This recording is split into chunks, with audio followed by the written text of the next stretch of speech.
Welcome back, everybody, to the Below Average Joe's MMA show. Thank you for joining us on this special Monday recap edition. Once again, I am Noah Baker, but I am simply one half of what makes this whole. The man to my right, that's Dominic Slee. He's coming to you from the great state of Ohio, as am I. Dominic, how are you doing on this Monday? How are you feeling? Quite an exciting sports weekend, if I do say so myself. Let the people know. It was quite, man, just a weekend to behold in general. No, it was an awesome weekend. The sports side of things. Big horse guys here on the podcast, apparently now. Shout out to Mage in the Kentucky Derby. I don't know if I'll ever bet horses again, or at least until next year's Derby, but No. Shut that down. Come to the people with confidence, Dom. I gotta Guys, keep that we are undefeated record. We're racing insiders, people. If you don't like horse race talk, this ain't the podcast for you, because the Belmont Stakes, it is a coming. And Welcome to the Below Average Joe's Horse Show. I can assure you, there will be some money put down on the Belmont Stakes. We will see if I can continue this high, but continue, Dominic. Yeah, rumor has it Noah is going for the Triple Crown, not just the horses that are racing, but that was awesome. We had a great one card on Friday, a pretty solid UFC 288 in New Jersey on Saturday, and I'd be remiss if I didn't give a shout out to the lovely lady Jaden. I got to go watch her graduate this weekend with her doctorate. Very proud, significant other, partner, boyfriend here. So shout out to her. She's amazing, and of course supports us here on the show. It was an action-packed weekend. Fights, sports, family, friends. It don't get better, Noah, and I know yours was pretty similar. Yeah, it was pretty good. I had family here to watch the fights with me. That was an interesting way of putting it down, that UFC 288 was, I think you said, pretty good. I would probably say pretty bad, but there were some. But it was a weird. It's bad. just like, weird. Like the ratio wasn't like overwhelmingly bad fights, but it felt like the bad fights just carried so much more weight for some reason. Yeah. The flow of the crowd just seemed like they were restless for something. By the end of the fight, they're booing the shit out of Aljo, and that's his hometown.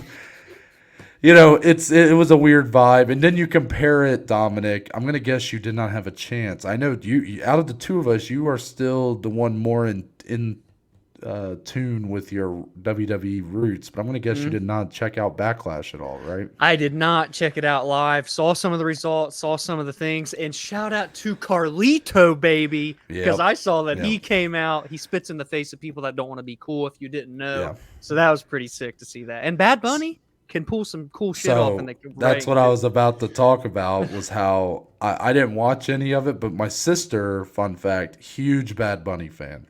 Okay. Like, that's her guy. She loves Bad Bunny. So we were like watching the card, and it was right around the time the Dober Frevola fight happened in the UFC. And I go, and I'm not using my second TV, and I'm like, you know what? I'm like, that match is going to be coming on here soon, probably. Let me turn it on, and we can watch that too. Turn it on as Damian Priest is walking out to the ring.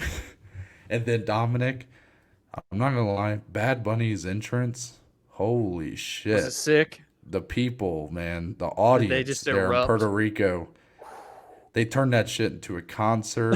And then, Carlito coming back. You had Savio Vega coming back. That's a 90s dude right there. Big throwback. It was fun. It was a lot of fun. And then I turned it off after that, so I did not see anything before or after. Right.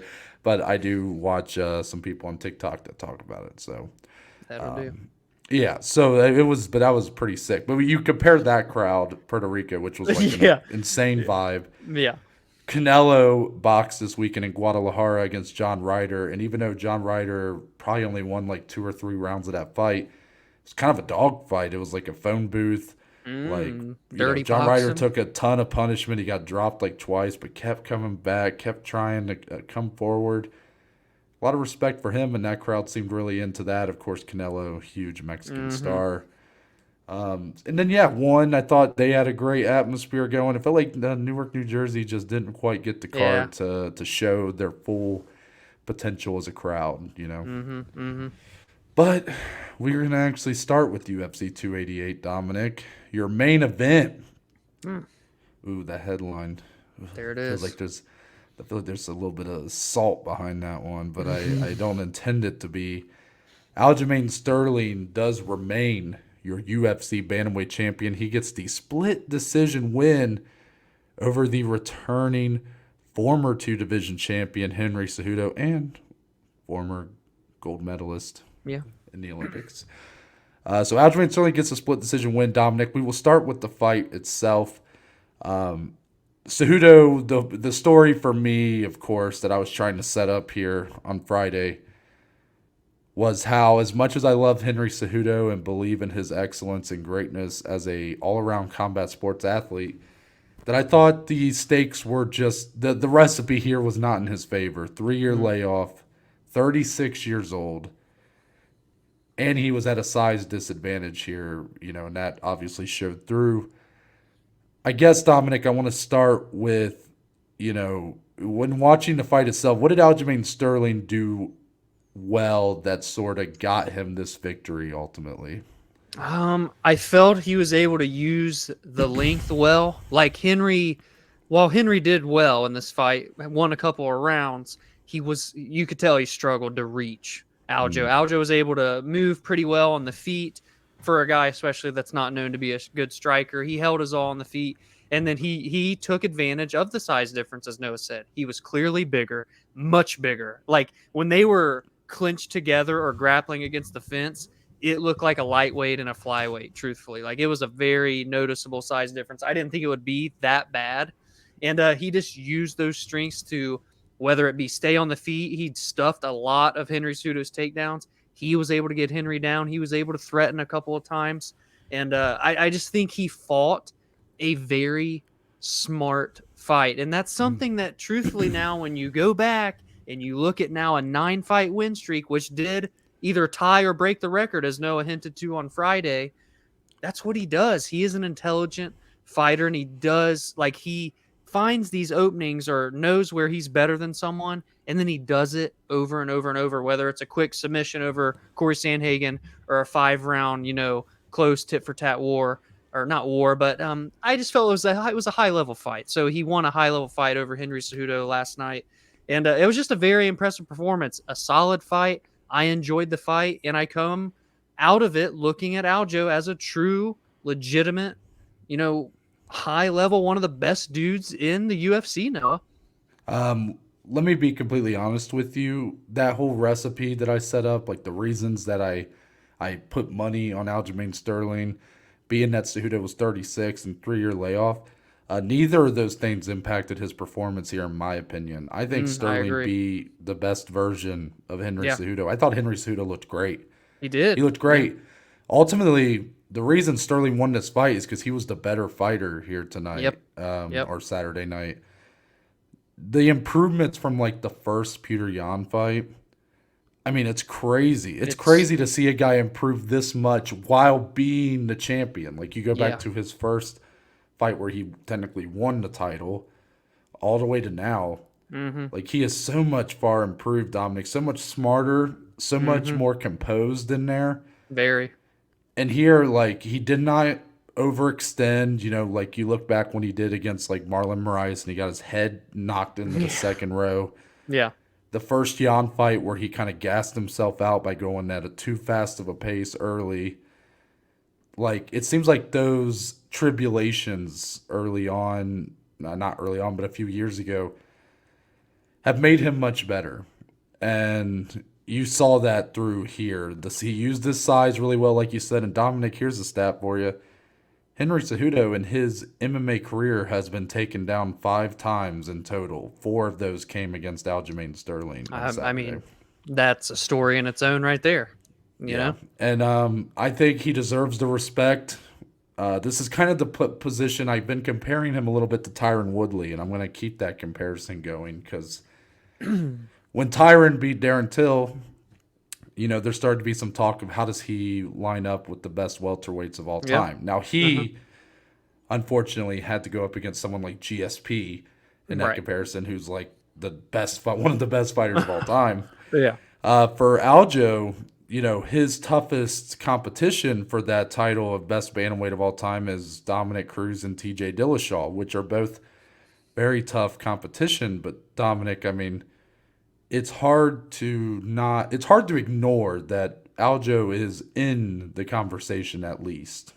Yeah, I mean, in 3 title defenses, this win streak that he's on, and even before the win streak, it's not like he was a bad fighter in the UFC. He had a great record before this win streak. I had only lost 3 in the UFC. So I think he is, and he's only 33, like in that prime right now. He has to be a top 5, Noah? I mean, right? Got to be, I think, top 5 bantamweight of all time. Oh, I think no, Dominic. I don't think you can go below 3. Top 3, yeah. I mean, look, it's Dominic and TJ. Yeah. Shit, he's even beat TJ. Say what you want about the injury or whatever, Right. but he even beat TJ Dillashaw. You know what I mean? Like, yeah, top 3. Yeah, like I don't know who else you would even be able to put in front of him. Like Renan Barão had a great run back in the day, but I think what Aljo's done as champion is more than what Renan Barão ever did. It's really him, TJ, and Dominic, and it doesn't really matter. Maybe not, but I think it's important to note it because I think there's still this disliking for Aljo, this discrediting of Aljo. And I will admit, I didn't see it as much on social media for this fight. Like I thought there might be. I thought people were going to say Henry was washed up or, Henry was so much smaller than him, whatever. But I didn't see a ton of that. Like for as sad as it was to see the crowd in Newark boo him afterwards. And I know I've been very vocal about my dislike, the boo birds on here.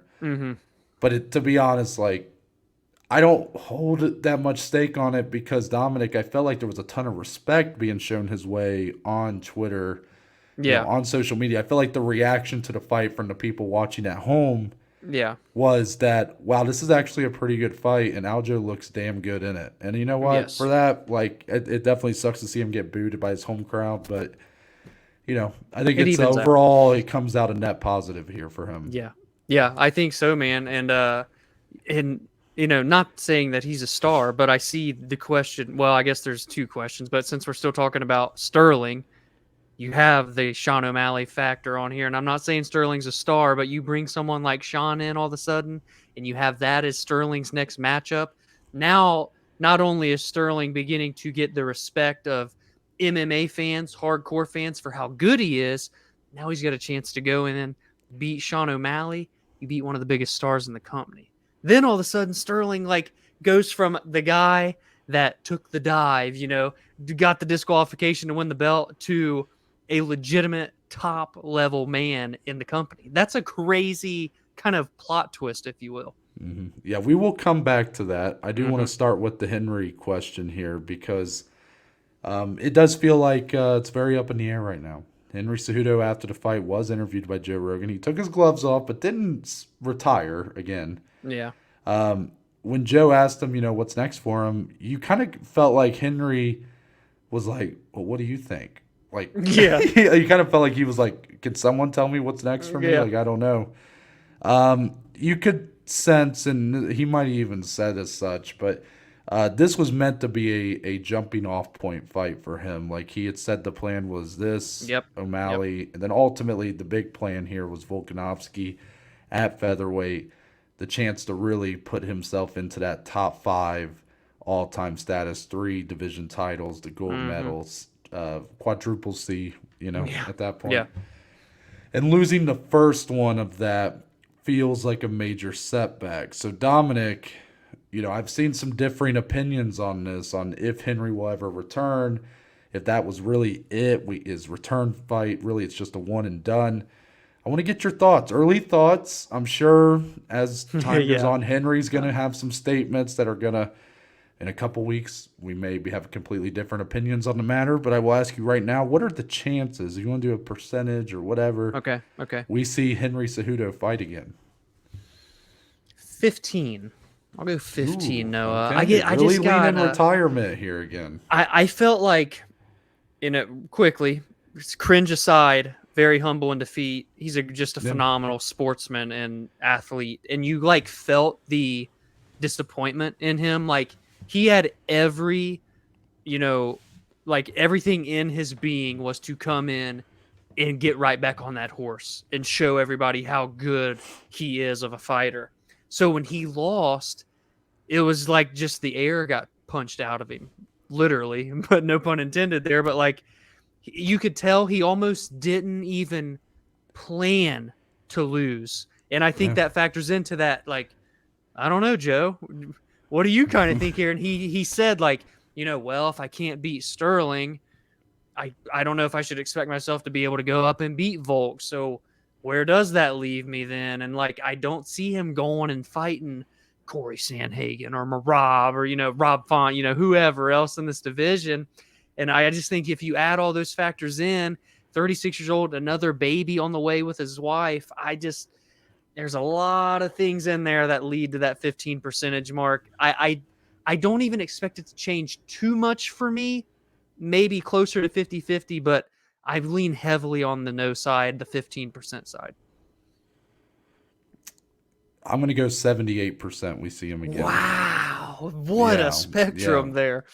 Yeah. So I feel pretty confident we'll see him again. Dominic, if this 3-year retirement, I even talked Friday. I didn't really understand like why even retire, and right. Maybe it was the punishment he'd put his body through making those cuts to 125. I don't know.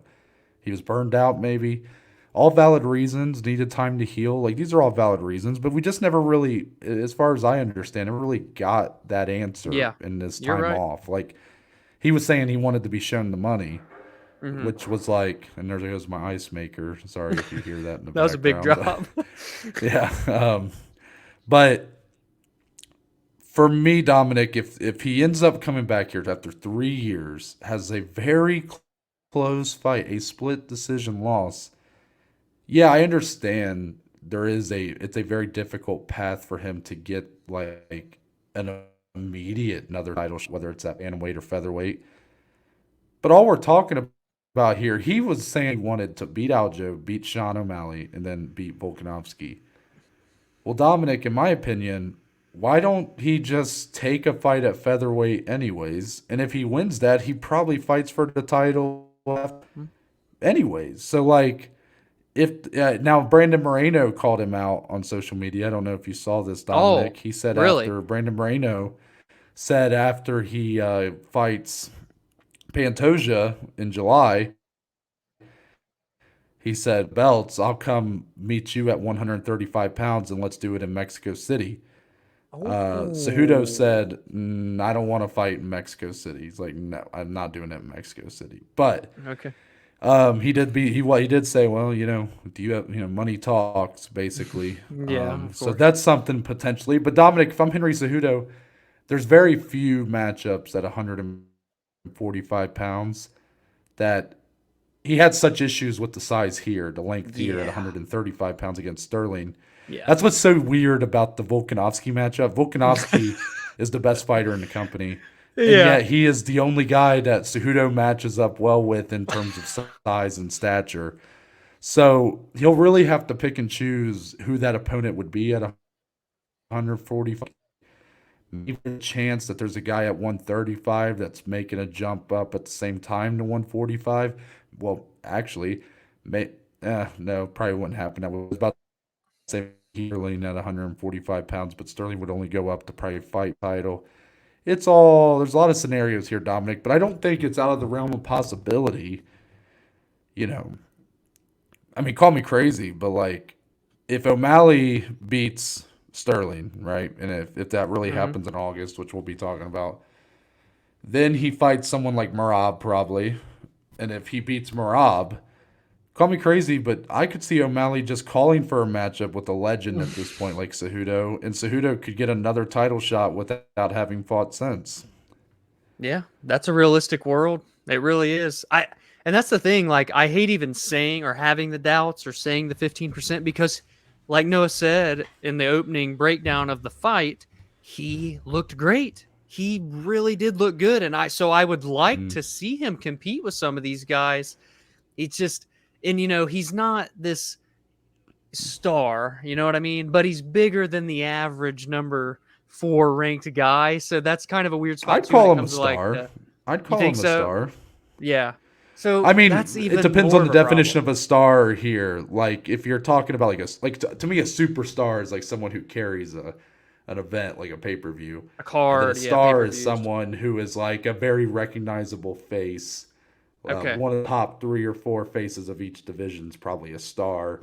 And Cejudo, Yeah. I feel like, has that kind of recognition. But if your definition's different, I mean, that's not a Webster didn't come up with that Right. Right. definition. So I mean, you're good. But yeah, go ahead.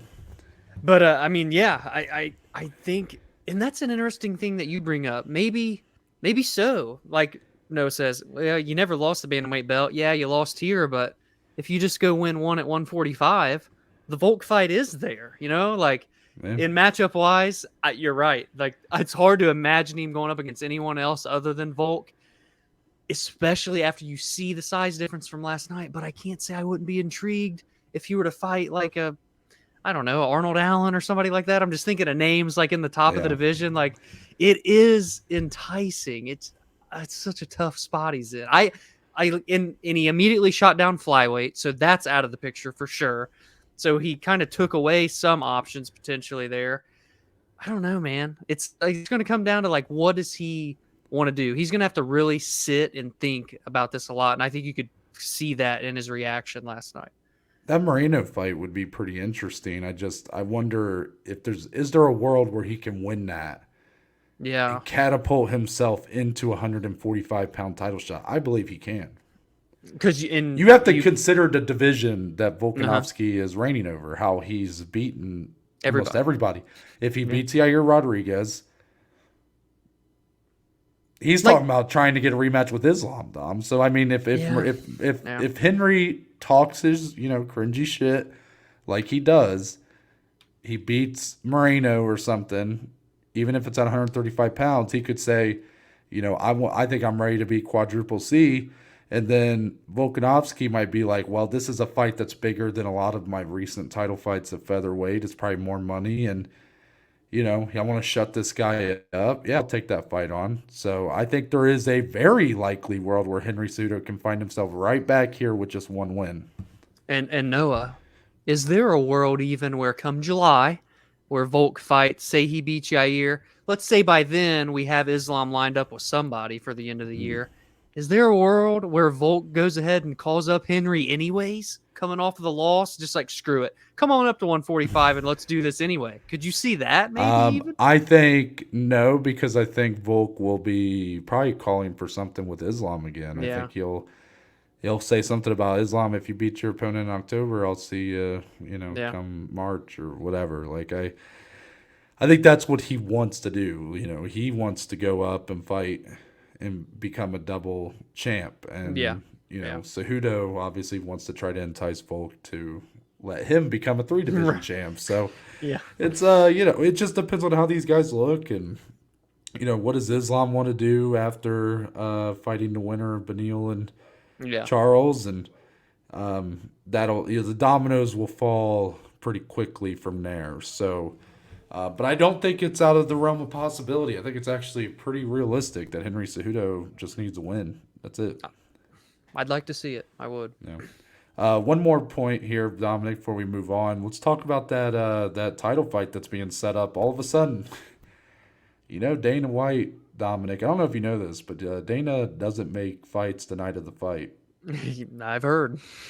Except when he does. Yeah. And here, he was asked about, I don't know if you heard this in between rounds, but how do you pronounce Coach Eric? Is it Albazine or something like that? The guy with the glasses in Henry's corner. I always forget his last So name. I don't know if you heard this in between one of the rounds. It was like at the very end of that 1 minute or so, as the stool's being brought out and whatnot.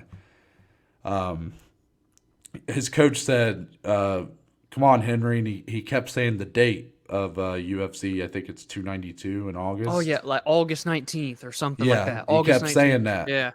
And some people online were like, "Oh, that's the date of the planned date for the pay-per-view."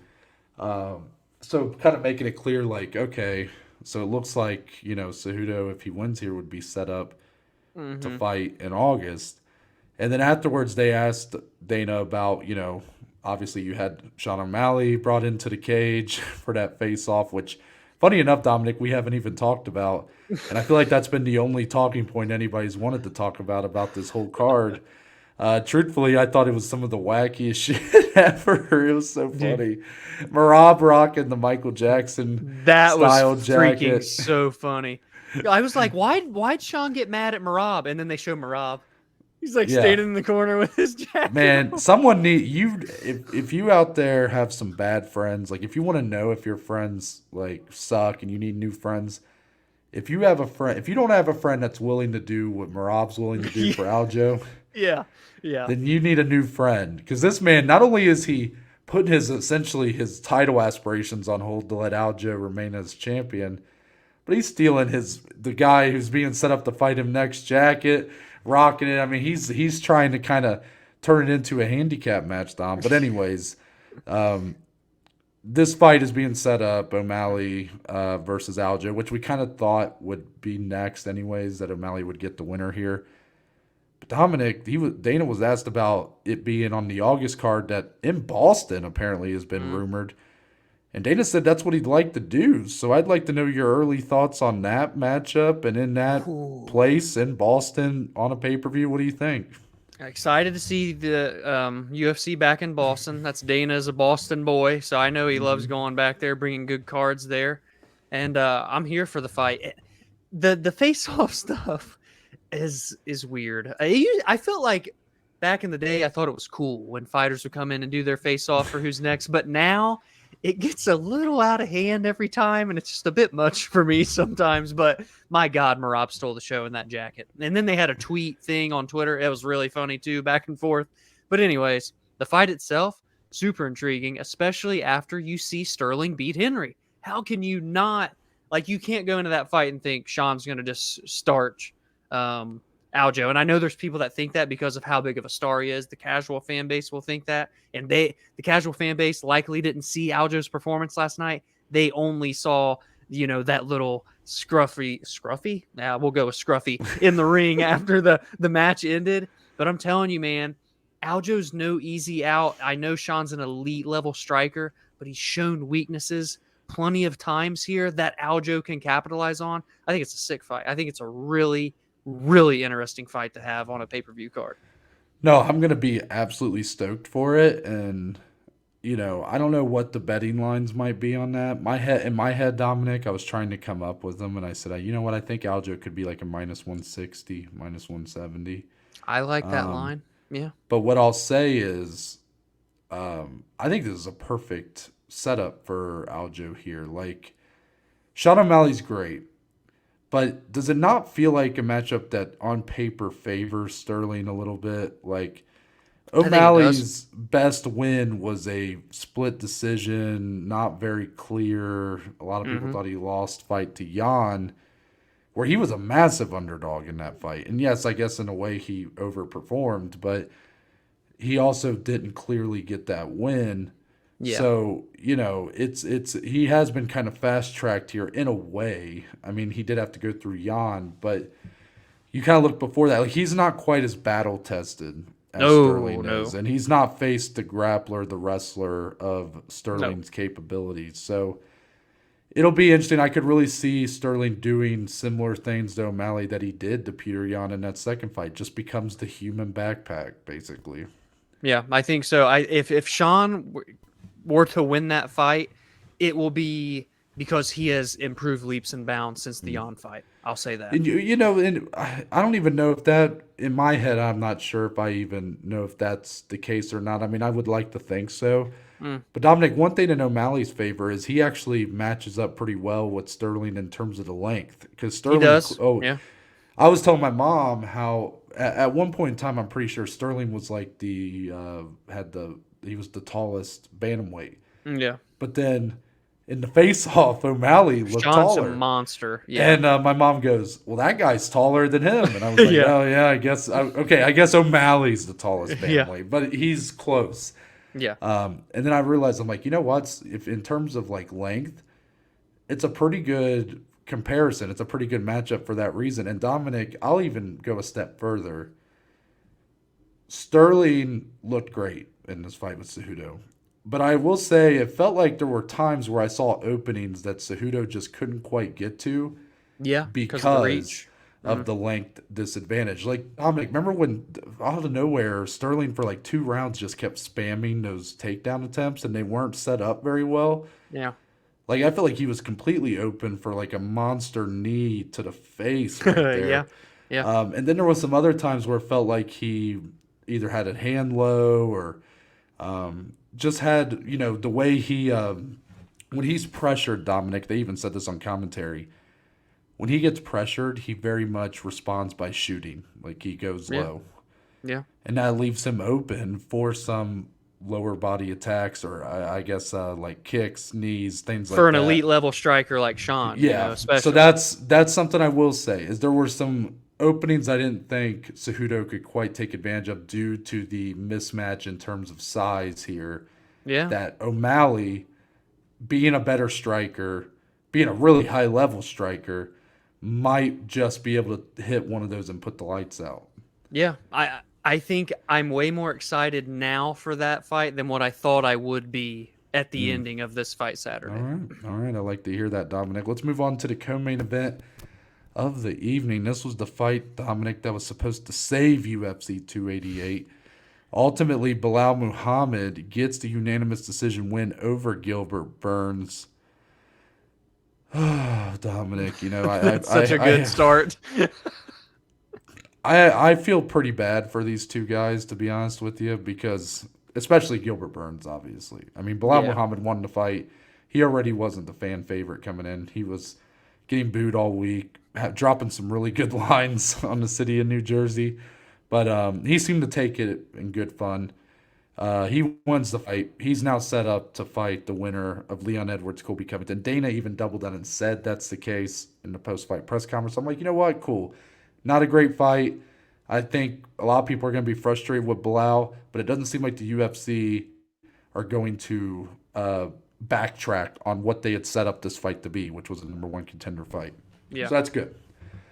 I feel terrible for Gilbert Burns here because this man was getting cheered all week. I feel like his profile had never been bigger. A lot of people Yes. respecting him stepping up here after just fighting in a co-main spot a month ago.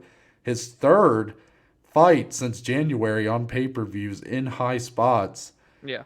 And ultimately, Dominic, it appeared he either came in with the shoulder injury or at some point in round one, he injures his shoulder, renders it pretty useless for the rest of the fight. He looked super dejected. People start booing. Dude. He was like visibly upset that he Yeah. couldn't perform. Yeah. It was just very sad because, like, I think it was almost like a moment in here where Gilbert Burns realized, I did all this, for in pursuit of not just a title shot, but in order to kind of, for the fans, right, to save this card and all this stuff. And where did that get him, Dom? Where did that really get him? At the end of it all, he was being booed as he sat in the center of the octagon getting pummeled by Belal Muhammad. I mean, Yeah. breaks my heart, to be honest with you. This is the question. Was the risk ultimately worth the reward for Gilbert Burns here? Man, I think I have to say no. How can you not after the backlash, if you will, of how the fight went and then after the fact.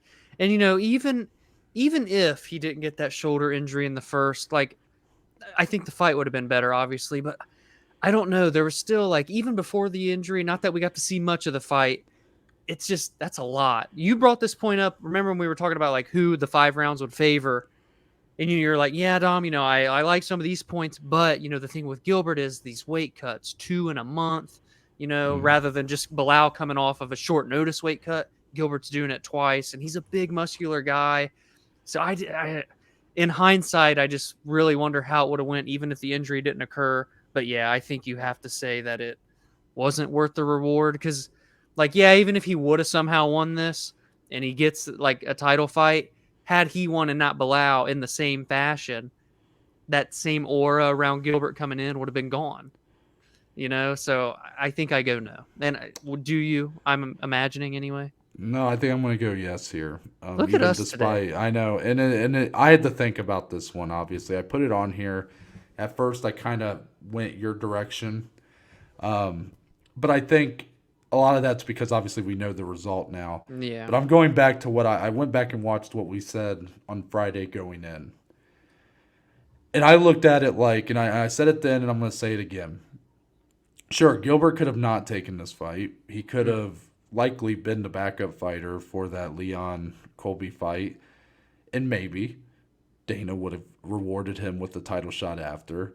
But there was no guarantee for that. Let's be clear. Like, there was no guarantee. Just because Colby got it, and that's the reason the UFC keeps saying, that doesn't mean that. I mean, Sergey Pavlovich was the backup fighter a month earlier, and then he had the fight and knock out Curtis Blades just a little bit ago.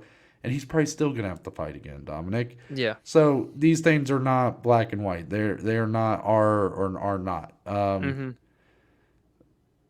What I said on Friday was what I appreciated about these two taking this fight is they recognize that they are the only ones who can truly control their own destiny.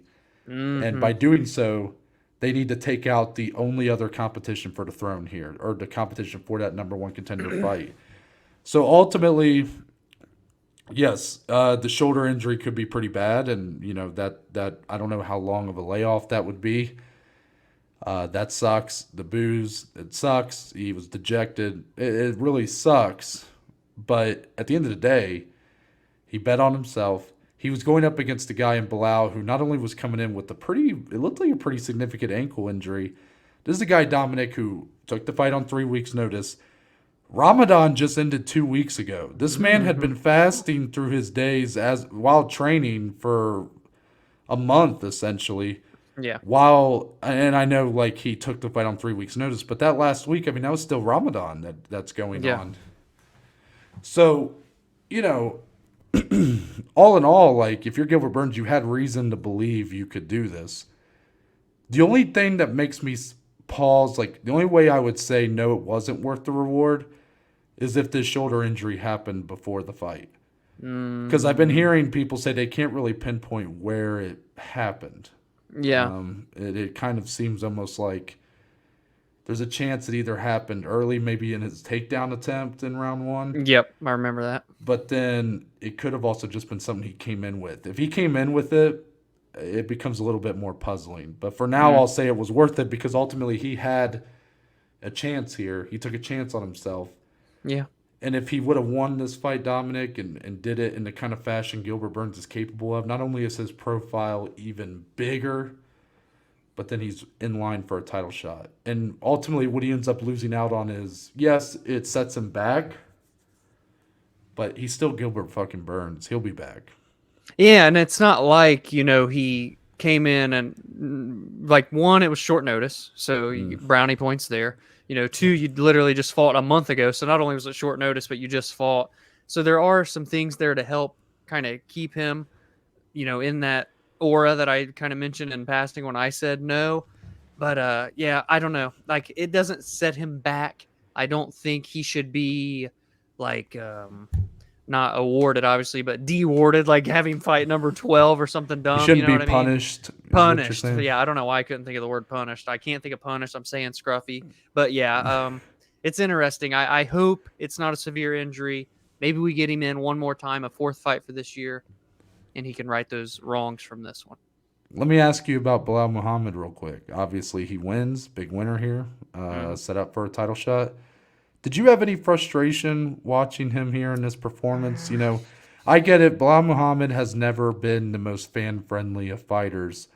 But here going up in a high-profile position where it's a 5-round co-main, you're really wanting to make a statement, earn your title shot. I mean, Dominic, you even said this on Friday. You were convinced Belal is going in here to try to make a statement. And I'm not saying that to I'm not saying that to clown on you. We all say things that end up not being true. But I'm saying it as it wouldn't surprise me if you might feel a little frustrated here because yes, he played it safe and got the win, but he ultimately had a guy who he knew was wanting a way out, really. I mean, Gilbert looked like he was done. Yeah. And Belal just didn't press forward or push on the gas a little bit more like I felt like he probably could have to get a finish and ultimately make himself undeniable. Do you feel that frustration with Bilal's performance here? My immediate answer is yes, because as you said, Gilbert was clearly hurt. He was clearly, like, mentally, I felt checked out. When he knew he was hurt and couldn't win, he just was kind of going through the motions. And I felt Belal could have and should have taken advantage of that. But I'm just having slight reservations because I truly think Belal was compromised as well. I think that ankle was legitimately hurt. We saw the pictures. And, you know, some people said, oh, it's just the angle and the shadowing. But then when I saw the videos of him limping multiple times at the weigh-ins, even the big ceremonial weigh-ins on stage in front of people, he couldn't hold back the limp. It was obvious. And while it didn't look like it held him back in the fight, like I didn't see him moving, you know, slow or anything in the fight, I think he was legitimately compromised. So I'll pull back a little on the frustration. But yes, all in all, I think he could have at least done, not saying he should have went out and finished him, but done just something a little bit more. You know what I mean? Yeah, I actually do agree with you on this. I was more so setting it up to be like a devil's advocate thing. And ultimately, Dominic, I have to find new ways to present you with my questions that don't make it obvious how I side. Yeah. Because you have said before, you're like, one time you're like, well, I only answered it like that because I thought that's what you wanted me to say. And I'm like, you know what? All right, I don't want him to know what I'm thinking. It's Inception. I want the clear, full, I want Yeah. the full 100% truth from Dominic. And yeah, I tend to agree with you here. I mean, I didn't have that much frustration with it. I started hearing, like, I watched or listened to some podcasts this morning, kind of recapping the event. And I saw some people kind of saying that they felt a little frustrated with it.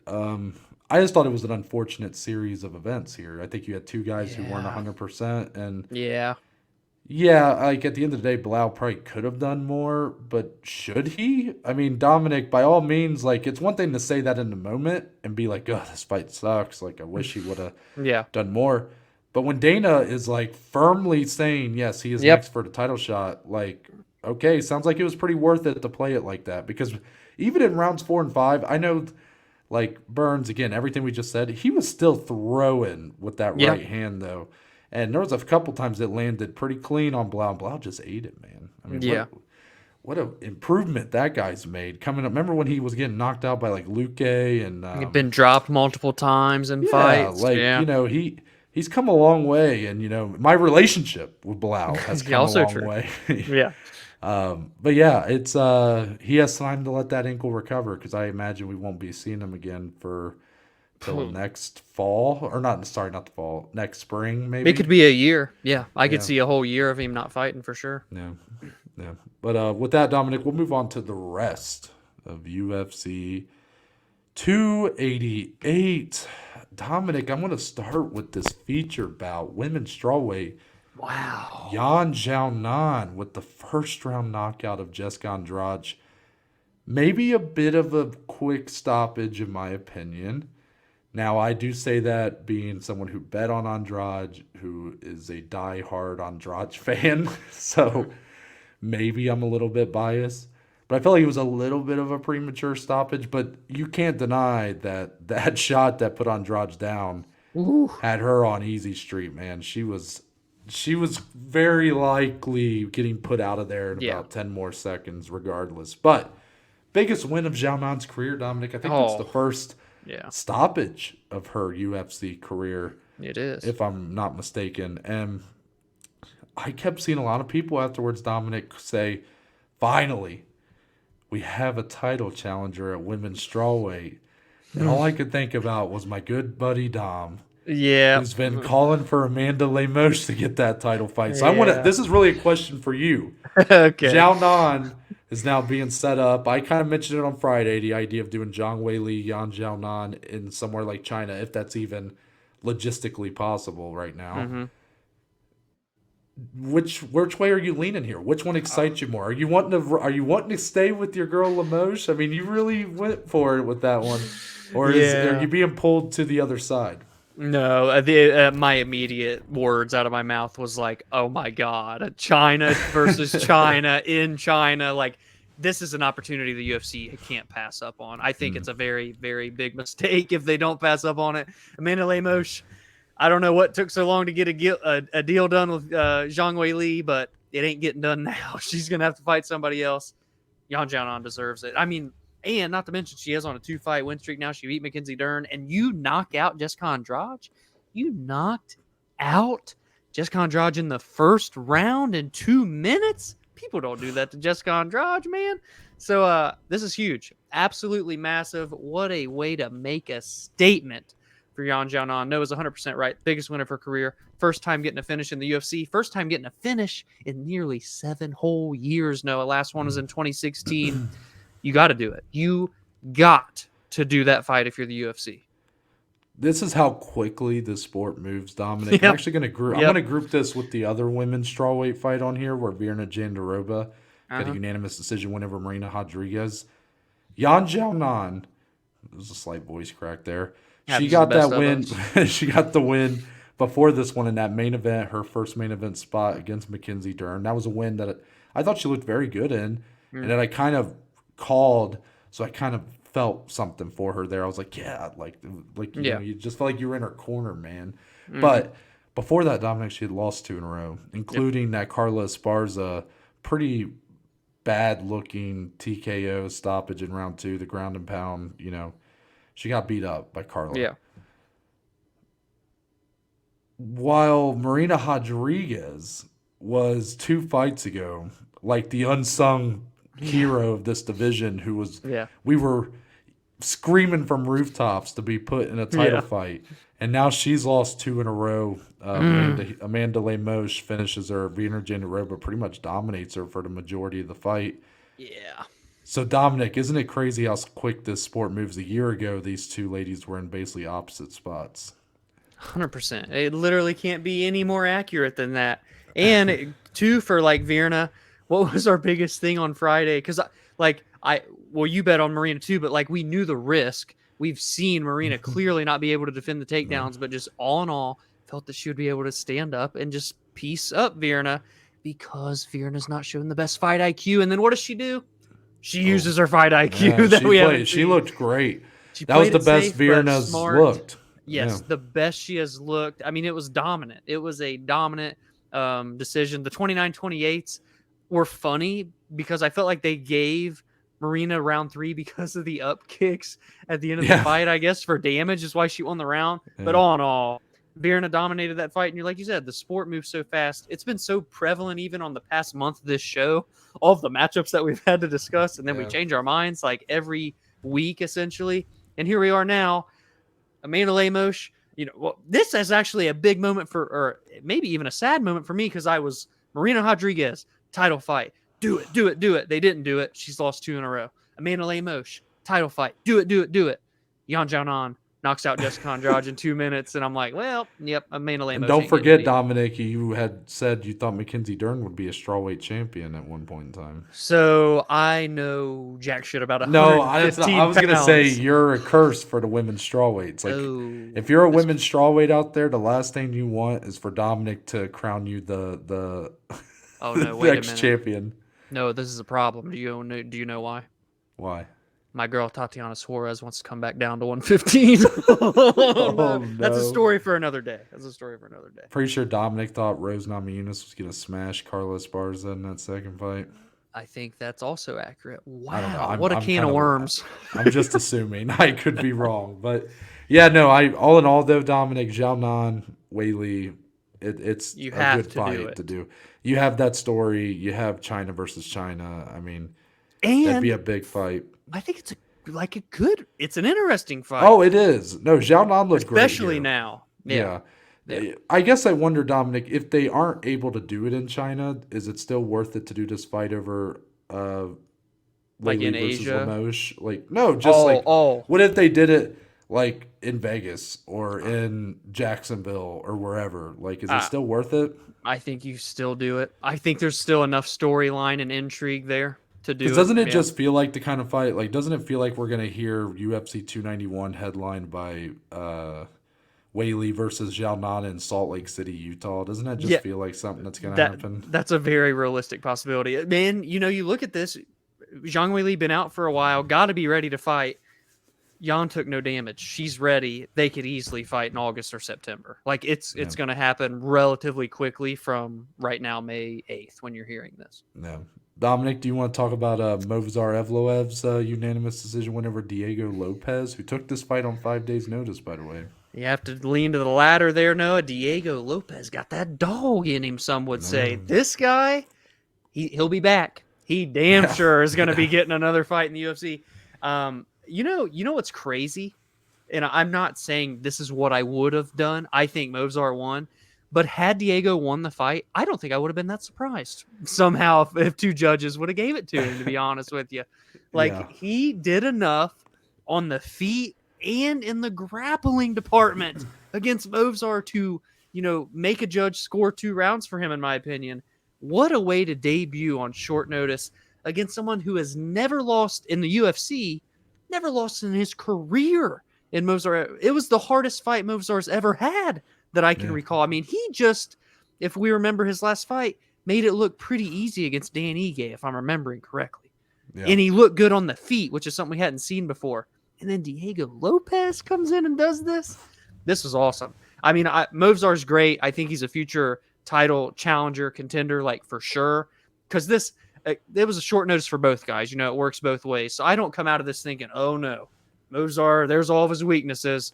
He's just a big hype train. No, he's still very, very good. You put him in on a camp, he likely beats Diego 10 times out of 10 if they both win in with full camps. But Diego is a legitimate, what is he, 28 years old, entering his prime. I am stoked to see the types of fights and matchups that he can have next, Noah. I don't know if I'd go so far to say that if both guys have a full training camp that Movsar wins 10 out of 10 times. I think we could be onto something with Diego Lopes, Dom.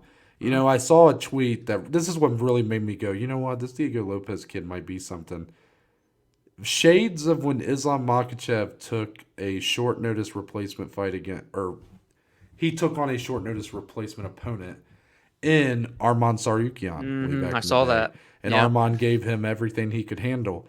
This sort of felt like that. So, don't get me wrong. Yeah. I believe in Movsar's capabilities to go toward the top, but this was the first time we've seen any vulnerabilities out of him. Yeah.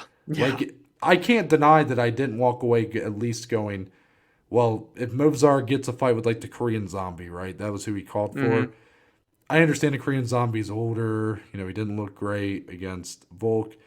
But I'm not going to be as, reassured that Movsar's going to dominate or win that fight as I would have been probably just 2 days ago. It's just the reality of the sport, Dominic. He showed some vulnerabilities here against a very short notice replacement. Yes, you're right. It works both ways. And ultimately, I think by it's all said and done, I think those perceived vulnerabilities are going to be more of a credit to Lopes here and what he'll be able to offer in the UFC than any shortcomings on Movsar's behalf. But this was the fight of the night, and it was a great fight. It was the real bright spot on this main card.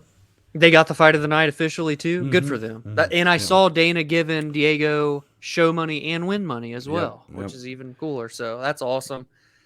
Do we go straight to Frevola Dober, or do we want to touch on the main card opener, Noah? Okay, let's touch on the main card opener because I do have something to say. Okay, please do. Maybe I don't have anything to say. Charles Jourdain gets a unanimous decision win over Kron Gracie. Dominic, what was this fight week for Kron Gracie? I mean, what was this? Awkward. Maybe that's the best word to describe it. Weird. Could a guy make it any more clear that he wanted no part of any of this?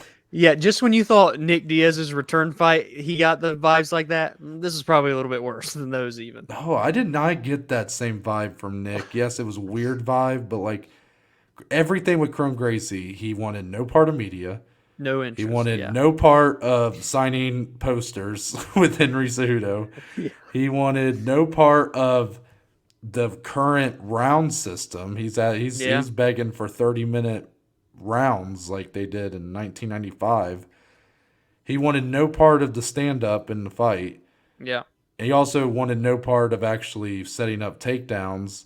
And then he wanted no part of taking damage. And then the fight was over. And that was it. And he wanted no part of anything afterwards. He wanted no part of fighting, really. I mean, Dominic, this was. I don't think we'll see Kron Gracie again, if I'm being honest. He was 34 years old. You answered my question.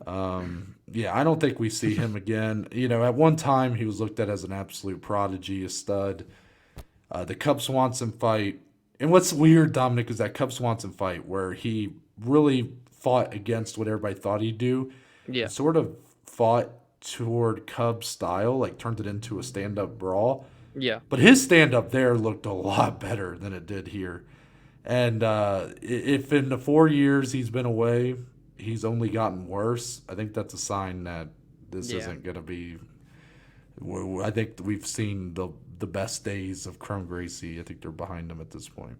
Yeah, if you pair how he did in the fight with his actions leading into, there's like nothing there for a future in the fight game, which is, strange, but shout out to Jourdain for getting a win, I guess. Yeah. No, I like Jourdain a lot. And, he's been given such a tough road up to this point. And I thought he fought pretty well considering the circumstances here. Avoided the dangers, did what he had to do. I mean, played it very safe when he was in the guard, but on the feet, man, he was piecing them up, using good footwork, good distance control. I thought he looked great. Yeah, 100%. Prelim headliner, banger. Mm-hmm. I mean, we didn't expect anything other than that. This one hurts. Yeah, this is your guy, Drew Dober, but the most beautiful chaos, haven't gotten to say that in a while, storyline here for me, Noah, is that in Drew Dober's last fight, we saw him break that, not literally, but break that chin, quote unquote, of Bobby Green. No one had been able to do it since Poirier. Nobody can knock out Bobby Green. Drew Dober does it. And then we're like, oh, by the way, nobody can touch Drew Dober's chin. Nobody. Look at that jawline. I mean, have you seen that shit? It can cut glass, that jawline. What does Matt Frevola do? Bam! There goes. He takes Drew Dober's jaw away. Wow, this could just be a trend. Maybe Frevola's next. I'm just kidding. And I saw someone say the love triangle between Frevola, Dober, and McKinney has now officially been completed. Yeah. But, dude, Frevola, legit, all of a sudden, 3 straight wins, 3 straight finishes by knockout. He beats number 14, Drew Dober.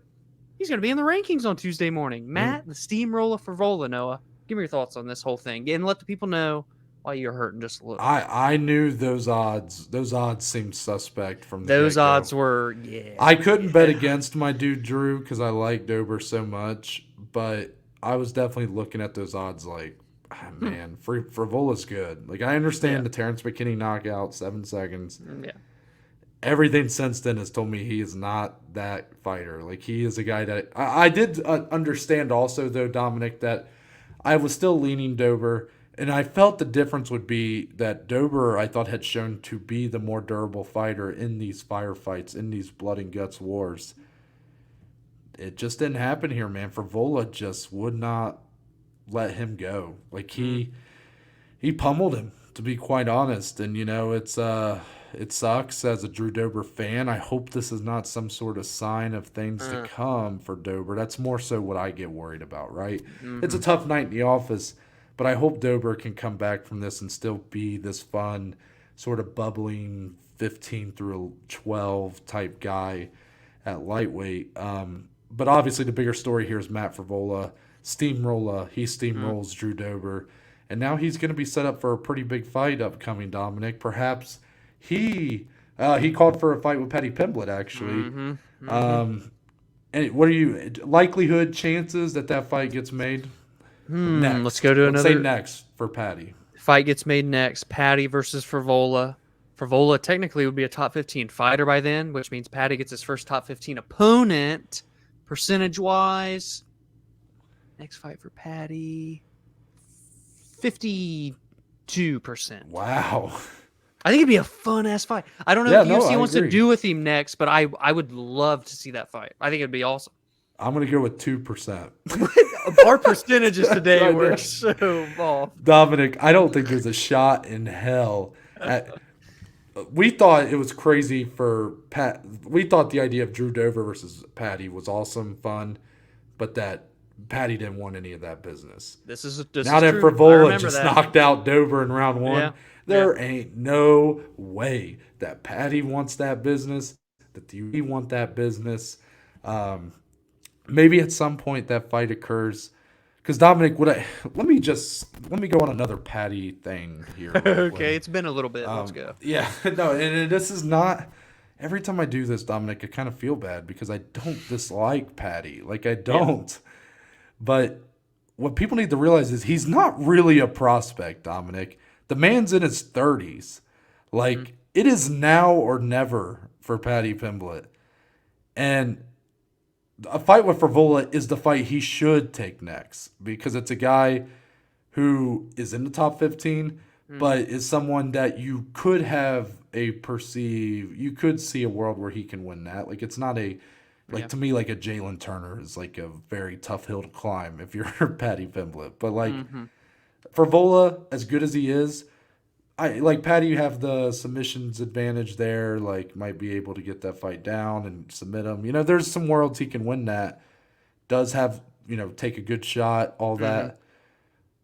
But I think the UFC are building Patty like a prospect, Dominic. But Patty has been doing this at a high level for a long time. I mean, he has. In Cage Warriors for a long time.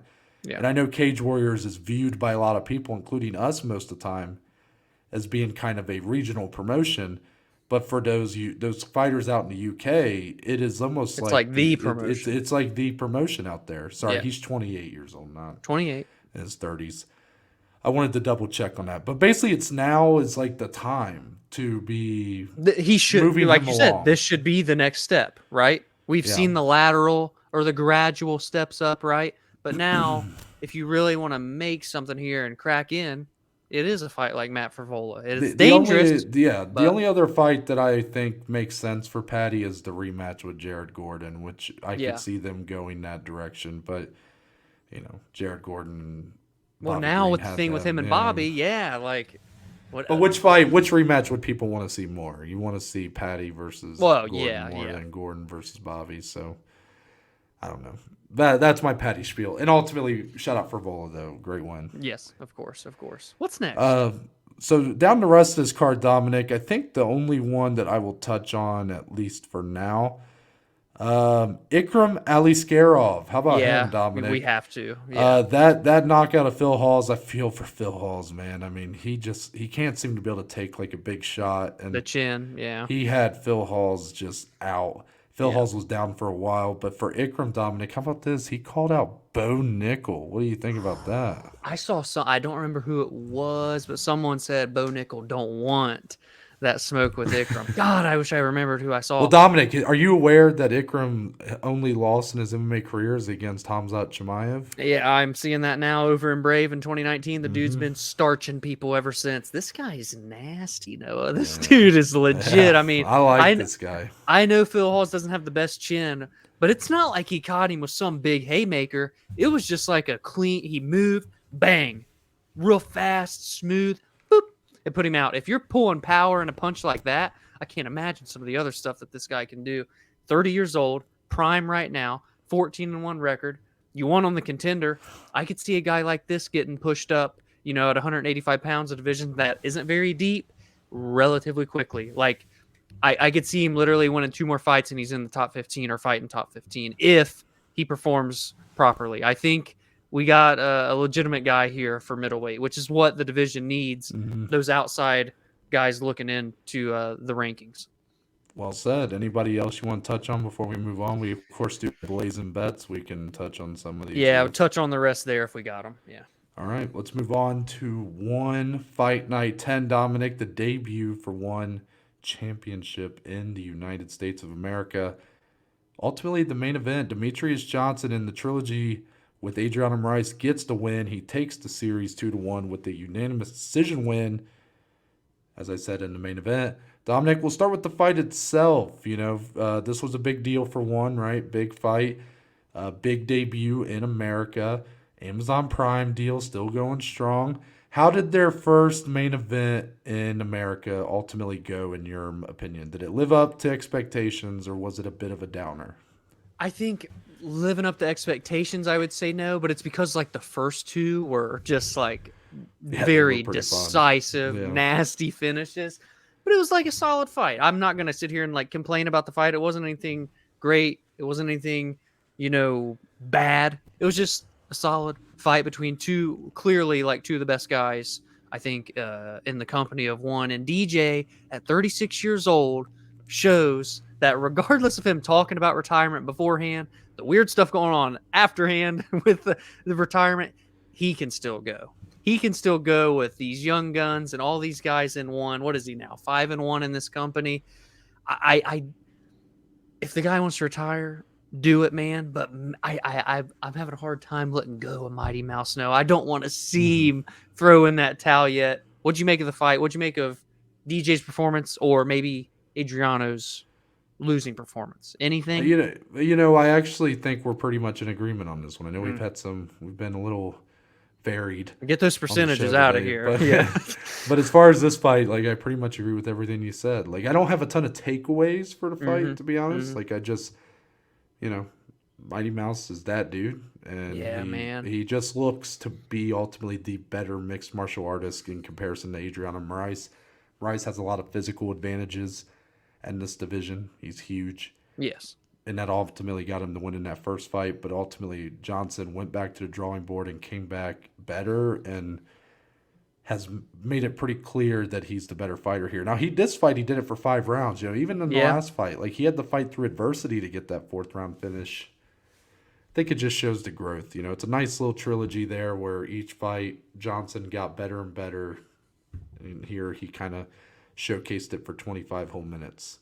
It's just like his greatness, dude. Like, he let's takes these talk about first that. two Let fights. me ask you a question about his greatness, Dominic. When we make lists, right, of the top, UFC fighters of all time, Mighty Mouse tends to be in the top 5. He's in there. Yeah. Yeah.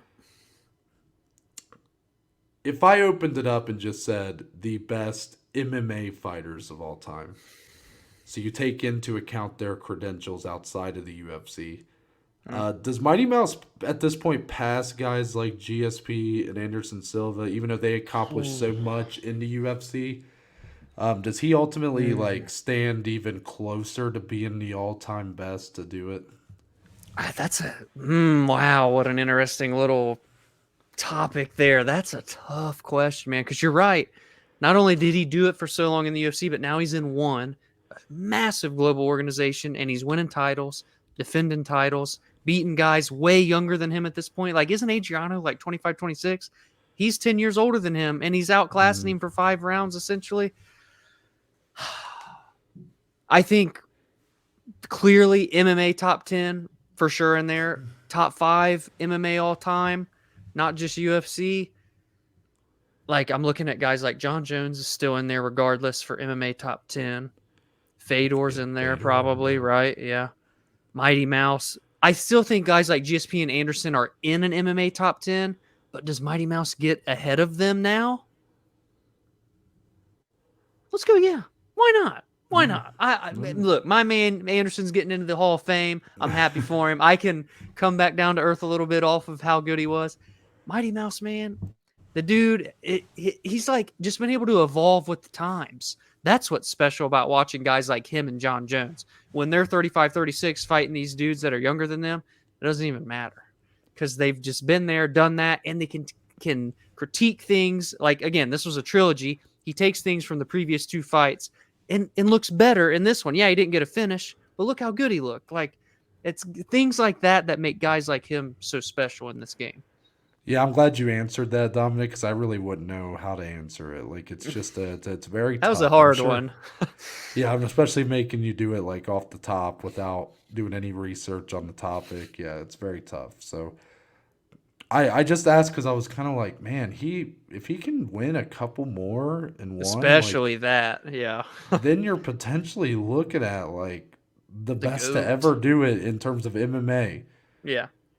John Jones, like you said, Fedor. Those are like the guys at the top. GSP, Anderson. You could probably start adding in God, Dan Henderson was fucking awesome in Pride, and then had a really good UFC career. You just have a lot of these guys that. Well, you have guys like DC there too because of Strike Force and stuff. Yeah. Dominic Cruz's Of resume course. gets even better because of his run, and Uriah Faber all of a sudden is like Aldo. Aldo. Oh God, he's probably at the very top. Yeah, it's Ronda. Before it's Chris Cyborg. Oh my God. Okay, let's stop. We'll come back to this topic at some point. Yeah, but let's talk about kind of where Demetrious goes from here, because there was a lot of hinting at this being a retirement fight, a send-off, the swan song of an all-time great career in Mighty Mouse. He was asked immediately after the fight. Forget my man that was doing those in cage interviews, but I like that guy's voice. He's the commentary was great, and Rich Franklin on the mic too. I just had to give him a shout out too. Shout out Rich. I'm sure you remember me, Rich, from of course, you the outside bar. of what was that place called? Oh, PH Bistro. Shout out to that place. But anyways, they asked him straight up, like, it's the elephant in the room, address it, retirement. And just like Mighty Mouse, and I kind of feel like they shouldn't even have asked him, Dominic, because he had made it clear all week there was a way that he was going to announce his retirement. And that was going to be something, I think, that Eddie Alvarez had told him or something. Something about taking his wife to coffee and then telling her, you were the only one there for me before this all started, and now you're the only one here now when I tell you I'm done. And it's like a real beautiful kind of, way to end a career. So he had kind of said that, like, that's something he wanted to do. So I don't know why they must not have done their research. And man. Damn. So Mighty Mouse played to the crowd. He goes, "Do you all think you all want to see me fight again?" The whole crowd goes nuts. Yeah. Then he kind of says, it's a private decision. I'll talk to my wife, talk to my team about it. So then I think took that as, he's not retiring. Bring in Kairat. Bring him in. Yeah. So then they bring in the number 2 ranked Kairat Akhmetov, who also was on this card, won one of the earlier fights of the night. Looked pretty good against Reese McLaren, unanimous decision win. 30-2, by the way. Good. And they had like a little face-off. It was kind of awkward. I mean, Kairat, it was a very respectful thing. The face-off did have that thing, Dominic, where it kind of lasts a couple seconds too long, and you go, "Oh shit!" Like, I don't know if these guys are just doing this for show anymore. Like, you ever notice that with face-offs? Yeah. When they don't look away, and you're like, "Ooh, that was the time to look away," and they're it's like Dana will give them the pat, and they're like, they don't budge. I'm like, okay, all right, now we're working with something real here. Yeah. So ultimately, though, Dominic, I think it's a great fight to set up. Kairat a little closer to Mighty Mouse's age. He's 35. Fighting out of the Soviet. It says they fight out the damn Soviet Union. My man was born before the Soviet Union fell. What?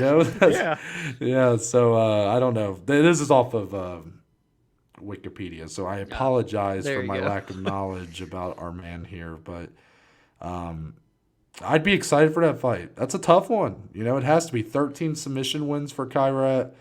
30-2, like I said. He does have a loss to Adriano Moraes back in 2017, but Dominic, he's got a win against the guy as well in 2015. So he's been doing it and won for a while. His debut was actually against Adriano Moraes in that win.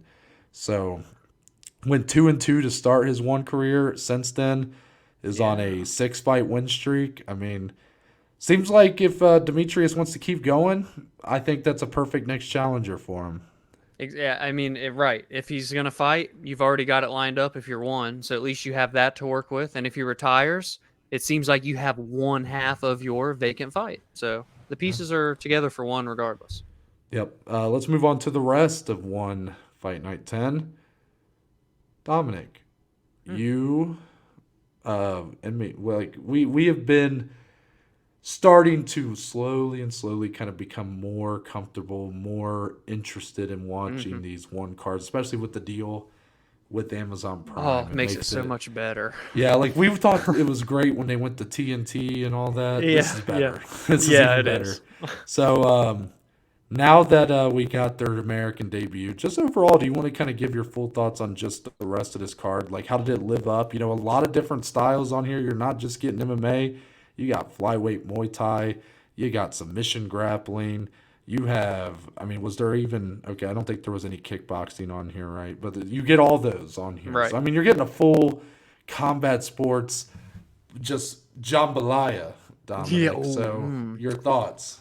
Ooh, that sounds good. I do not like the thumbnail. Yeah, I'm regret doing it, but it's out there now. Anyway, if you haven't seen the card and you're still like kind of like me, because I still don't, I'm still I'm trying to get into it. If you're like me in my boat, go flip on Amazon Prime tonight and just check out not even the whole card, just watch the main card, man. Like I had a really, really good time watching this card, getting to see very good MMA fights. Shout out Stamp Fairtex. Woo! That girl is something else. She is good. I've seen her fight once before, but man, she is to be that young is absolute just beast. You see the return of Sage Northcutt even getting a big comeback win after his face was broken. Noah, he comes back and gets a heel hook. My man is a karate specialist. They don't teach that in karate class. And then you add in the submission grappling, the Muay Thai. It's just it's so I really enjoyed watching this card, and it's good that I had fun because I'm imagining a lot of other people had fun watching this card. I know you had fun watching it, and they did it. They had this great event, great production, by the way, too. I must add, in the United States, and it seemed to get a good crowd there, a very full arena, which means let's do it again. Let's keep run it bringing back. it. Let's run it back, and maybe Noah and I will go to Colorado this time, and maybe there Damn will right. be a bare knuckle fight Damn right. week before, and maybe the week in between we're in someone's basement. Anyways, I am here for more of these domestic one events, and I just highly recommend watching this card. It was a good moment for me. I needed this for me, Noah. Yeah, it felt good having a couple people who are not as into MMA as me, but very into it, text me and go, "Man, I've been watching one tonight. This card's awesome. Like, I really like this." I had people talking about how they like the scoring criteria better, the rule set better. You get the knee down opponents and all that. Yeah, I just think I like that it's unique. It's its own thing. Yes. I love that it's not trying to be the UFC. And again, I don't know how well off they're doing. You talk to Chatri.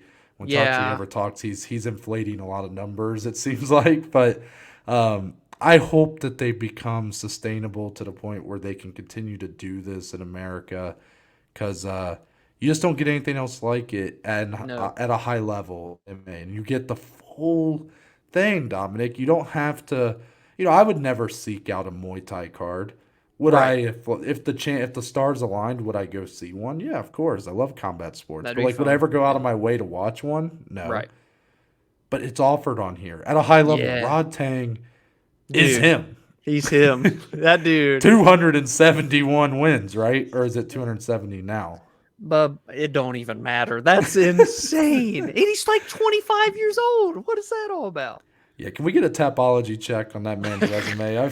Someone run is the this list. man? Is someone cooking his books right now? I don't know what's going on there. No, but he's so good, and I don't even know if I want to go like one fight then one fight. Just you touched on a few.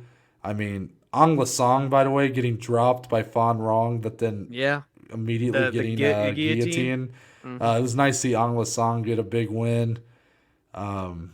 Yeah, I mean, the submission grappling fight, Ty Rotolo and Renee DeRitter didn't really.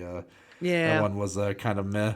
But again, it wasn't bad enough to where I was bored. I was kind of watching it while getting ready for my folks to come. Because by the way, I did not watch the full card live. I watched the top 3 fights live, or I guess it was 4 because I forgot about the other submission grappling fight, Dominic, with Mikey Mushemi I don't know how to say his last name, but he's very good submission grappler, the champion, of course. So I got to see the top 4 fights down to Stamp Fairtex getting that KO over Elise Anderson. But as far as everything else, I had to watch it the next morning. Which that's another great thing about Prime, Dominic. I got to test this out. Full Better card than right TNT. there available. Exactly. Just right away. So And you can even go and watch like all their other cards they've had on. Oh, they have the other ones on. Yeah, like they had the whole list there. So I was like, oh man, might have to watch a few of these We're that building I a missed. library. Oh, I might have to watch a few of these that I didn't watch live because they Yeah. didn't have really any of the big MMA fights on it. So I didn't watch it for the show. But Dominic, this might just become something just kind of like my boxing where I'm just like, Yeah. it's just on full rotation. Mm. But Sage Northcutt, like you said, Roberto Soldic, Dominic. Dude. I had been building him up just from what I had heard. Pete Carroll, shout out to him. But I kind of, Yeah. I was sort of siding with him on this one. Just like he said, he's like the best fighter outside the UFC. He looked great, and then Sebastian Kadestam, just Massive upset. he landed a beautiful shot, and then just Roberto was pretty much done. It was just unfortunate for him. But yeah, Stamp Fairtex is one of the most exciting fighters in all of women's MMA. If you don't Yeah. know who she is, you need to find out. Former champion there. Just what a night for one. I think, Dominic, I walk away feeling, I don't know if this is quite as big of a home run as the bare knuckle. I was going to say, let's card. revisit because I remember you asking that. I don't think it quite had that, like, I don't think it's going to quite have that stain. That Connor thing really, of course, the whole. Yeah. That's going to be something that people are talking about at the end of the year. Yeah. If you're talking about the big moments of 2023. This card is great. It's a win. I hope they come back. I don't think it quite leaves the same impact. But, yeah, like if Mighty Mouse had like officially retired, maybe it does. But I still doubt it. I feel like it's just, it's not a knock on it. I ultimately, though, think it was about as big of a home run as you can get without having like a Conor McGregor walk in your ring and face off your top fighter. You know what I mean? Yeah, it absolutely was. Yes. Yeah. So with that, Dominic, I think we move on into Blazin Bets. Okay, little recap here of the bets. Yeah. So as we said on Friday, we're kind of changing up our betting segment. I feel like it was getting a little stale. We both suck. Yeah. Yeah. So and we're not even trying to convince anybody to side. We know. No, fade us actually. Yeah, fade us. We're not. We've had people tell us before. I don't know. People talk shit sometimes, and we're kind of like, well, dude, we're not trying to get anybody to pick our bets. We're just putting them out there because we want to be part of the conversation. Yeah. Yeah. But then it kind of was like, well, then why are we keeping track of our year to dates and stuff? So it was like, I didn't feel like it was just kind of a tag on to the episode. It felt like after a while. Yeah. So I thought a fun way to switch it up. Me and Dominic now competing for the rest of 2023. Each week we will put together our full bet slip, minimum 3 bets. Mm-hmm. Outside of, I'm sure there'll be weekends that pop up where there'll be a limited amount of cards, and depending on what Ohio has available, we may not be able to bet on certain things like PFL. Yeah. But minimum 3. No max. No max. You can go as high as you want. Ultimately, the point is, whoever unit-wise comes out the best in that week gets a point, essentially. And each week, it'll be going. So, Dominic, congratulations. Real battle of the Titans here. Yeah, Dominic comes out on top by the skin of his teeth. He edges me out. He finishes with a minus 1.89 unit weekend. I, of course, come out minus 2.02. Mm-hmm. So, Dominic, how does it feel after the bad year you've been having? I know, again, it's not like you went positive, but ultimately, Dominic, for the series, how much better does it feel to just, you still win? I feel like I went 8-0 this week. This is amazing. This is amazing. It's not a battle of who can bet the best. It's a battle of who's the worst, essentially, is what this competition is. And, man, I went 1-3. I hit the parlay. I missed the 3 singles. Money line for Marina misses. Oof. Money line for Gilbert misses. Oof. Sterling Cejudo inside the distance. Oof. I mean, really, none of those ever stood a chance, to be honest, which kind of sucks. But, I'll take it.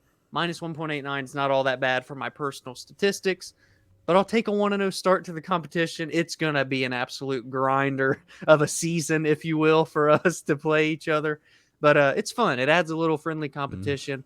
At the end of the day, the problem is, I won, but we both went negative. We're still losing money. I want us to be I go plus 3.35, and Noah Mhm. goes 3.32. That's the Yeah. type of win I want, where Yeah. we're both winning. Yeah.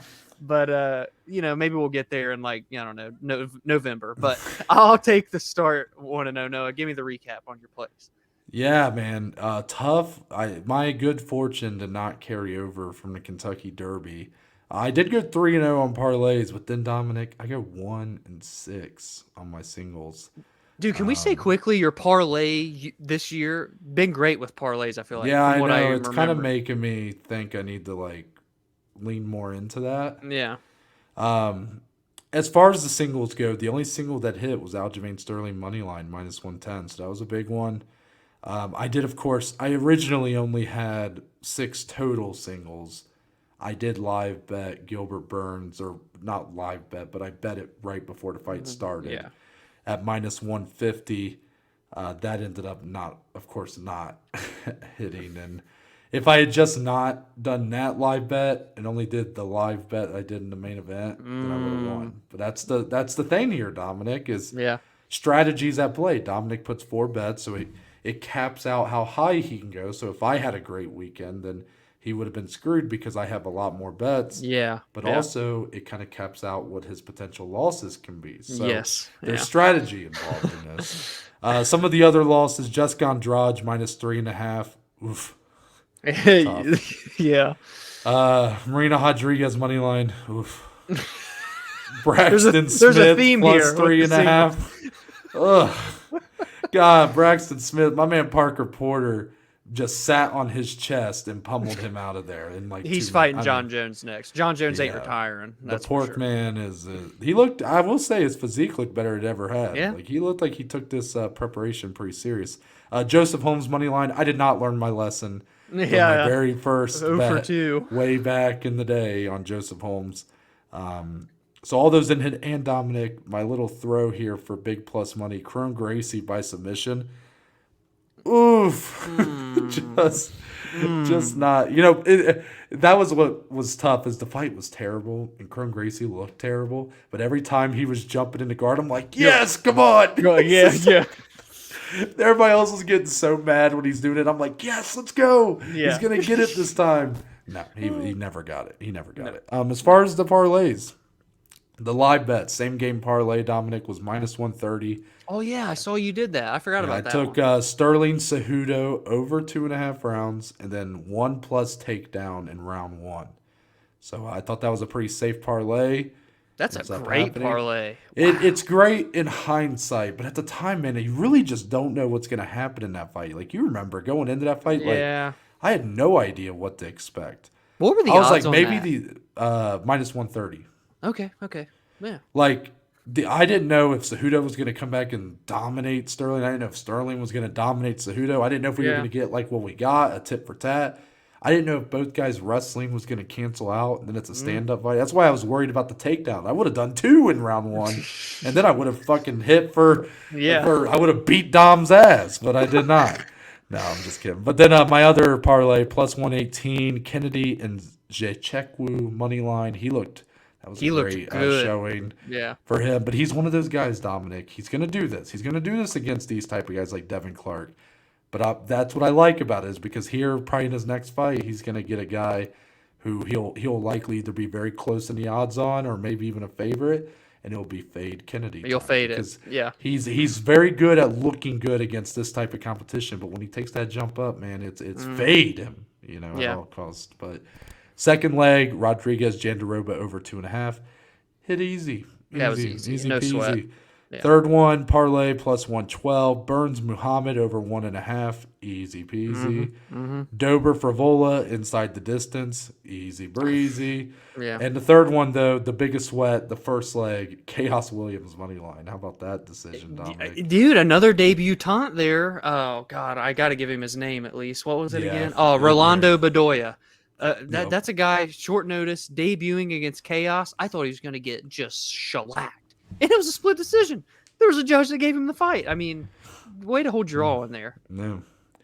But that's it, Dominic. What I'll also mention, just to be clear, if anybody missed Friday's episode, called Blazin Bets now because ultimately the punishment for the loser of this series at the end of the year, we will have to take on the Blazin Challenge, like I did once before, on camera, on likely a future verbal sparring episode, which is Something like that. probably going to tank that episode, but that's okay. It's all good fun around here. So, Of course. with that, Dominic, let's move on to closing statements, the part of the show where we can talk about anything and everything, MMA related or not. So, Dominic, do you have any closing statements for today? We talked about the horses, talked Yeah. about the girlfriend graduating. I mean, covered the fights, didn't golf. Actually, I have a bone to pick with the weather because I can't golf now. If it's raining cats and dogs, did you have a bad thunderstorm overnight? Because it woke me up in the middle of the night down south here. It was not that bad. It did rain, but I don't think it rained that bad. Man, and now, I'm trying to get some BFB with the boys. We got to get that footage going, Mm-hmm. And now the grass, we're not going to be able to drive our carts. And let me just say, if it's cart path only, ain't a big fan of when the golf courses are cart path only. People, if there's golf fans listening, they're going to be like, oh, you're a bitch, blah, blah, blah, blah, blah. Enjoy the game. Look, I want to be able to drive my cart wherever I want. Okay. I don't want to follow a cart path and walk in the mud and the grass and everything. So anyways, long story short, hope the grass dries up in the next few days for the BFB boys. That's all. Yeah, I'm glad I don't have to worry about these things because I hate golf. And Until you're in a video in our caddy. Well, that's true. Yeah, be on the lookout for a future BFB. Oh, he's gonna be episode. in. If you're on this channel for me and not for Dom, like anybody cares. If you're a fan of myself and not Dominic, if you think Dominic just has a stupid punchable face, I would agree. and he's got long freaky fingers, like someone said way back in the day. I remember that. If you're someone who is in that ballpark, still go subscribe to the BFB boys. They're doing good things over there. Shout out JP. Shout out Branson. Although JP kind of coming from my throat yesterday about the horse racing. Man. Like Damn. JP was kind of coming at us a little bit, but then he was kind of like, no, not you guys. Like, you guys are poor and stupid. I'm talking about the elitist. That's basically what he said. No, but shout out to both those guys. Make sure you go subscribe. I will be making an appearance in a future episode where I will be their caddy, and the fun part is I don't know shit. So I'm going to be giving them drivers to putt, putters to drive. It's going to be ridiculous. But, yeah, Dominic, I guess I'm trying to think if I have anything today. God, man, that race was such a thrill on Saturday. Yeah, I think that's pretty much it. Any predictions for the rest of this Celtics 76er series? I don't know if you saw the game today because I know you had the grad party. Yeah. Went to overtime. James Harden 3-pointer in the last minute of overtime to secure the win in Philly for the 76ers. So James Harden. That's 2-2. Keeps on going. So it's 2-2. Do you feel like the Celtics are still able to pull it out when it's all said and done? I think Boston comes out of the East still. I think they beat Philly, and I think they win the conference finals and go to the regular NBA finals still. I do. Dude, I do. I don't know. I'm kind of. Dude, but if James had another good game today, like game one. I don't know what he did. I didn't watch the but whole game. I kind of turned it on in like the third quarter, so I don't know if I don't know how he did. If he can be on with Joel, it's a different story. But that's I'll be different. I'll be different. I'll go Philly, and then I think the Heat are coming out in their matchup with the Knicks, and then I do think, agree there. Yes, I actually think the Heat make it to the finals, Dominic. That'd But be that's awesome. that's a great. If you have James Harden at 100% and Jimmy Butler at 100%, that's a battle of who's him in this playoffs. Oh, it's so fun. NBA playoffs are so fun. We're about to go watch game 4 of Denver and the Heat. Denver Suns. Phoenix. Yeah. And I think there's some hockey on too, so I'll be watching that probably. Ooh, he knows puck. Playoff hockey is the shit too, by the way. Like, I need to watch more. When you get to overtime, Dominic, I think it's better than any other playoffs. The ass is clenched, right? Gotta be. Well, I don't bet on it anymore because I'm so bad when I go outside of horse racing or MMA. Yeah. No, but yeah, I don't know. It's fun to watch though, and I don't really. I mean, I guess I'm a Blue Jackets fan, but like, I'm It's still the new to the this. atmospheres of hockey are just a different. Well, you remember level. the college really opened Yeah, my eyes to it man. because Bowling Green, our school that we graduate from, they're kind of a hockey school. So, Mm-hmm. yeah, they have great hockey atmospheres there. But my name's Noah Baker. That's Dominic Slee. We are but just two to below average Joes, and we'll see you guys on Friday.